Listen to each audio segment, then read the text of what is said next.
नर्मदा नदीवर सरदार सरोवर प्रकल्पामुळे महाराष्ट्रातील 33 गावे बुडवण्यात आली। त्यापैकी काही विस्थापित कुटुंबांचे पुनर्वसन नर्मदा आशिष नगर तालुका शहादा या वसाहतीत झाले। मुख्य रस्त्याला ही वसाहत लागून असूनही या वसाहतीत बस थांबत नाही, त्यामुळे येथील विद्यार्थ्यांना व गावकऱ्यांना पायी किंवा मोटरसायकलने काही अंतर जाऊन नंतर बसमध्ये बसून शाळा, महाविद्यालय, बाजारासाठी किंवा शासकीय कामासाठी जावे लागते। तुझा कुठे नंबर लागला शाळेत? नंदुरबारला। काय शिकते तू आता? नर्सिंगला आहे मी, JNM ला आहे। मग कशी जाते तू? प्रवास कसा करते? जे गाडी भेटली ना त्याच्याहून जाते किंवा किंवा पायी पायी। कशापर्यंत? हा, किती किलोमीटर आहे? 5 किलोमीटर आहे। तुमच्या गावात बस नाही थांबत? बस नाही थांबत आमच्या गावात।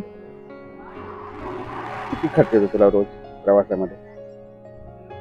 एका दिवसात 100 रुपये जातात। 100 रुपये लागतात? हा, पास नाही तुला? पास नाही। तिथे बस पण थांबत? बस पण नाही थांबत।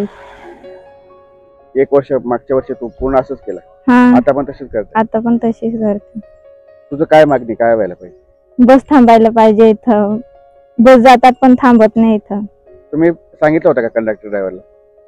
सांगतात ना, पण नाही थांबत, तिकीट नाही आहे असं सांगून देतात। तिकीट नाही असतं? हा, काय मागणी तुझी? बस थांबायला पाहिजे इथं। काय नाव पुरे तुझं? प्रतीक्षा जहांगीर असं। काय शिकते तू? MSc आहे। कुठे? प्रकाश। मग इथे बस थांबते? नाही, कशी जाते मग? गाडीवर।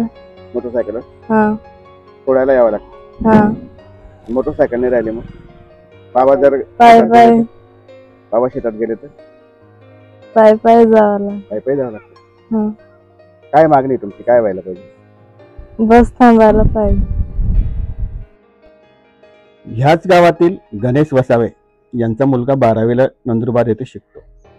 हॉस्टेलला नंबर लागत नाही, बस इथे थांबत नाही, म्हणून त्याला तिथे रूम करून द्यावी लागली आणि त्या रूमचे त्याला दरमहा 8,000 रुपये भाडे भरावे लागते।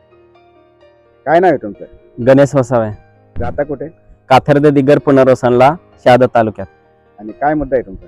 आमचा मुद्दा असा आहे की भरपूर बसेस सांगतात आमच्या रूटने, शहादाहून, दडगावहून, इथून बसेस थांबत नाही आमचं पुनर्वसन गावात, आणि इथे बस थांबायला पाहिजे। इथून आमचं मुले शिकायला जातात नंदुरबारला। माझा परगा स्वतः 12वीला होता मागच्या वर्षी, इथून अपडाऊन करत होता। इथून प्रकाशाला सोडायला जायचं, इथून 5 किलोमीटर, इथून नंदुरबारला पासेस काढली होती। म्हणजे इथे बस नाही थांबत? बस थांबत नाही। मग आता कुठे शिकतो? नंदुरबारला शिकतो, या वर्षी पण नंदुरबारलाच आहे, आणि त्याच्यामुळे अडचण येते आम्हाला, बस थांबायला पाहिजे या गावात।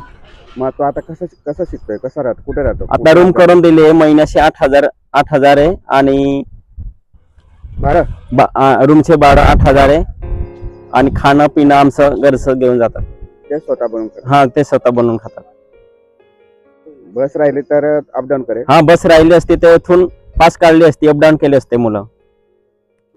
या गावातील गावकऱ्यांना शासकीय कामासाठी असेल, बाजारासाठी असेल, कुठे जायचं असेल तर बस थांबत नसल्याने खूप मुश्किलीचा सामना करावा लागत आहे। दया, तुमच्या गावाला बस थांबते का? नाही थांबते ना। मग कसं करता तुम्ही? पाय पाय जातात। कुठे? पारकाशीला, 5 बाजार। किलोमीटर पायी पायी जातात? हा, तिकडनं पायी पायी येतात? हा, तिकडनं पाय पाय येतात आणि इकडे बी पाय पाय जातात, बस नाही थांबते। हा, एवढी मुश्किल आहे आमचे।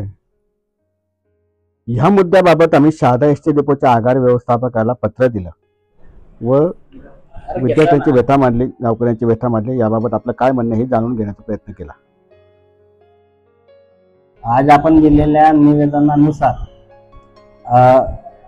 आता प्रत्येक आम्ही चालक वाहके यांना सूचना करू की सदर बसेस या त्या ठिकाणी थांबवण्यात यावा, पुनर्वसन येते।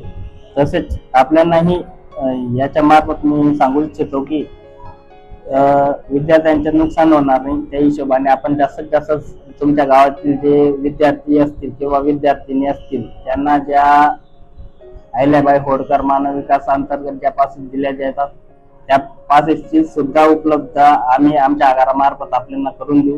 तसेच आपण जास्तीत जास्त आपल्या मार्फत आपल्या गावातील विद्यार्थिनी तसेच प्रवासी यांना सूचित करण्यात यावे की सदर बस ही येत्या 8 दिवसानंतर आपल्या गावाला सुरळीत होईल, त्या मार्गाने थांबतील.